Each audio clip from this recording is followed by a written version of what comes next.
5 సంవత్సరాల పాటు ఏనాడైనా సరే జగనన్న ఏ విధంగా మన రాజధాని ప్రాంతంలో ఎన్ని భవనాలు కడుతున్నారు, ఏ విధమైనటువంటి టవర్లు ఉన్నాయి, ఏ విధంగా ఏందని ఏనాడైనా కొంప ఏడినా పెట్టుకున్నాడు కదా. ఈడ కొంప పెట్టుకొని ఎప్పుడు వచ్చి చూడకూడదు.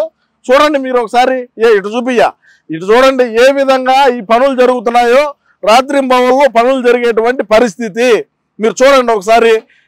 రాజధాని ప్రాంతంలో ఎక్కడైనా ఎప్పుడైనా ఈ విధంగా పనులు జరుగున్నాయా మనం అధికారంలో ఉన్నప్పుడు? మీరు ఒకసారి చూడండి ఎక్కడి దాకా నీళ్లు ఉన్నాయి, వాటిని ఏ విధంగా ఇప్పుడు మళ్ళా మరమ్మతులు చేసి ఎక్కడా కూడా చెక్కు చెదరకుండా 5 సంవత్సరాల పాటు నీళ్ళలో ఉన్నటువంటి పిల్లర్లు, నీళ్ళలో ఉన్నటువంటి కమ్మి నీళ్ళలో ఉండేటువంటి ప్రాంతం ఇదంతా.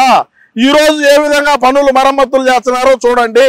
దేనికి మనం 5 సంవత్సరాల పాటు మనం అధికారంలో ఉండి ఏ ఒక్క భవనము కట్టకపోగా మళ్ళా అమరావతిని ఏ విధంగా మాటలు మాట్లాడినాం, ఏ విధమైనటువంటి పదజాలం మాట్లాడినాం.